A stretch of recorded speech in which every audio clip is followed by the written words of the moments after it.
Aujourd'hui, de nombreux scientifiques modernes avancent que le cerveau humain n'est pas capable de faire deux choses à la fois. Je suis un exemple vivant du fait qu'ils ont tous tort. J'ai 12, 14 canaux actifs dans mon mental en permanence. L'intellect n'est que l'aspect superficiel, c'est un vernis.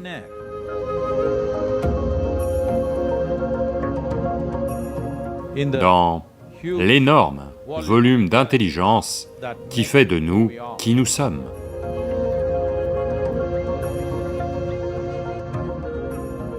Si vous regardez la dimension évolutive de la vie sur cette planète,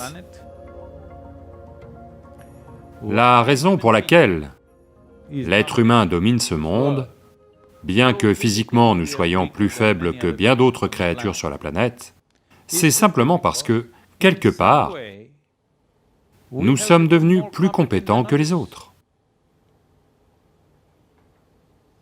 Donc la compétence de l'être humain est considérablement réduite lorsqu'il n'y a pas de distinction claire entre ce qui est mémoire, ce qui est imagination, ce qui est sommeil, ce qui est éveil. Il y a 5 points de réceptivité principaux dans le mental: les centres de la mémoire, les centres de l'imagination, les centres de la perception juste, les centres de la perversion et les centres du sommeil.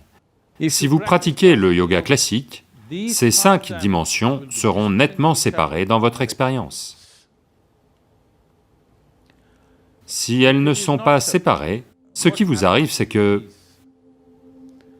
quand vous voulez vous souvenir de quelque chose, votre imagination mine complètement votre mémoire. Quand vous voulez imaginer quelque chose, votre mémoire va vous empêcher d'atteindre une véritable dimension d'imagination. Quand vous voulez dormir, vous allez rêver. Quand vous voulez être réveillé, vous allez vous endormir. Cela provoque énormément de confusion et d'inefficacité de la vie. Je ne parle pas du fait d'être efficace dans votre métier, ou dans votre bureau, ou ailleurs. Ça aussi, oui, ça se traduit aussi comme ça, mais plus que cela, d'inefficacité de la vie.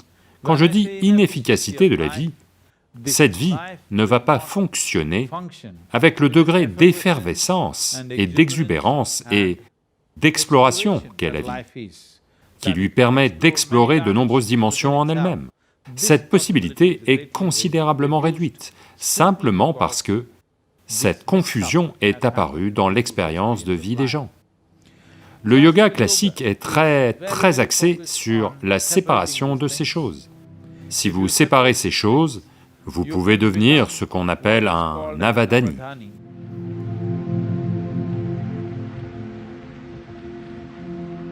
Dans les temps anciens, il y en avait beaucoup. Aujourd'hui, il y en a quelques-uns.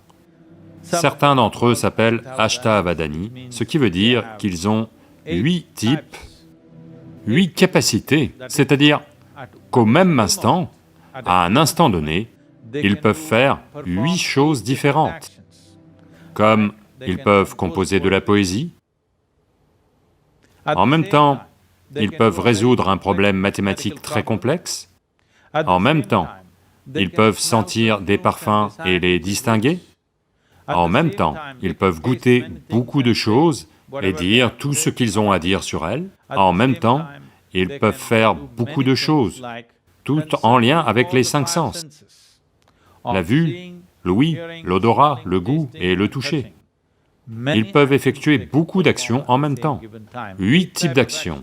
Si vous pouvez en effectuer 8, on vous appelle un Ashta-avadani. Si vous pouvez effectuer 10 types d'actions, on vous appelle un Dasha-avadani. Si vous pouvez effectuer 100 types d'actions, on vous appelle un Shata-avadani. Si vous pouvez effectuer 1000 types d'actions, on vous appelle un Sahasra-avadani. Les Sahasra-avadani sont très rares. Les gens disent qu'Agastya Muni était un Sahasra-avadani, c'est-à-dire qu'il pouvait faire 1008 choses en même temps. Donc ces avadanis ne sont pas que des légendes. Il y en a eu beaucoup dans le passé, qui sont des cas bien répertoriés. Vidyapati, en Andhra Pradesh, était un Dashavadani. À travers lui, toute une culture d'Ashtavadani s'est développée en Andhra Pradesh. Encore aujourd'hui, dans les villages d'Andhra Pradesh, il y a des Ashtavadani et des Dashavadani en assez grand nombre. Siddhachandra était un Shatavadani. Il a accompli 100 types d'actions sous l'œil de la cour d'Akbar, la cour de l'empereur Akbar. Et il a été honoré pour ça, et a reçu le titre de Shatavadani, parce qu'il a accompli 100 types d'actions. Et dans les temps modernes, il y a eu des gens qui ont fait 100 choses à la fois, comme Ravi Chandra Bai, qui était un Jain du Gujarat, qui est un Shatavadani, Tirukural Rama Kanaga Subramaniam était un Shodashavadani, c'est-à-dire qu'il a fait 16 choses en même temps. Tout ça, ce sont des cas répertoriés, mais il y en a bien d'autres, qui viennent de certaines tribus, qui ont fait ça. Il était courant autrefois en Inde que des gens arrivent et montent quelque chose dans le village, où quelques centaines de personnes se réunissent, et ils faisaient beaucoup de choses en même temps, ce qui semblait assez miraculeux. Mais c'est juste pour démontrer la capacité de la mémoire humaine, parce que la mémoire humaine n'est pas limitée à la mémoire articulée dont on parle. La mémoire articulée n'est qu'une mince couche, le reste est une dimension profonde. Notre corps porte 1 billion de fois plus de mémoire que ce que vous pouvez articuler dans votre mental.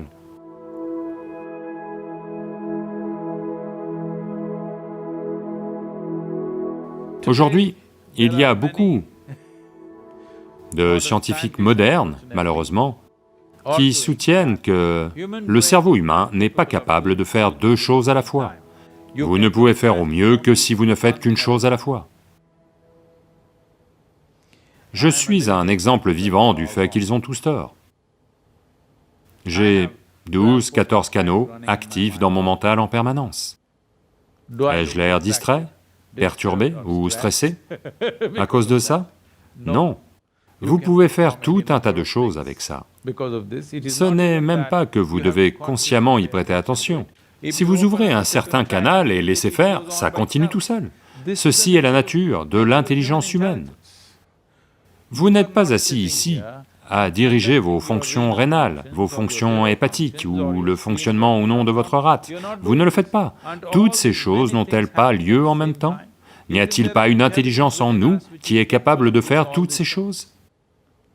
C'est juste que la plupart des êtres humains ne voient l'intelligence humaine que comme l'intellect.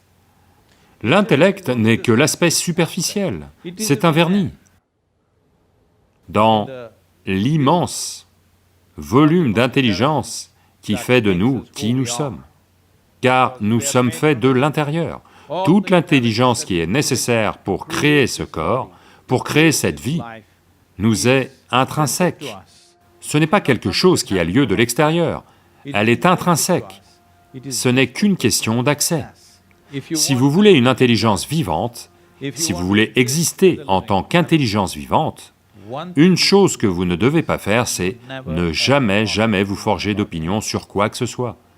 Ça veut dire que vous êtes toujours une intelligence active, vous regardez tout tel que c'est. Une opinion veut dire que vous avez abandonné votre capacité à éprouver, vous êtes devenu biaisé, ou qu'une impression du passé l'emporte sur la réalité de ce qui est là tout de suite. Voilà ce qu'est une opinion. Mais malheureusement, nous avons créé des sociétés dans lesquelles, à moins d'avoir une opinion, vous êtes considéré comme idiot ou stupide, parce que vous n'avez pas d'opinion. Mais c'est la chose la plus adroite que vous puissiez faire, c'est la chose la plus intelligente que vous puissiez faire, que vous n'avez souscrit à aucune opinion. Vous êtes prêt à regarder toute chose juste comme elle est.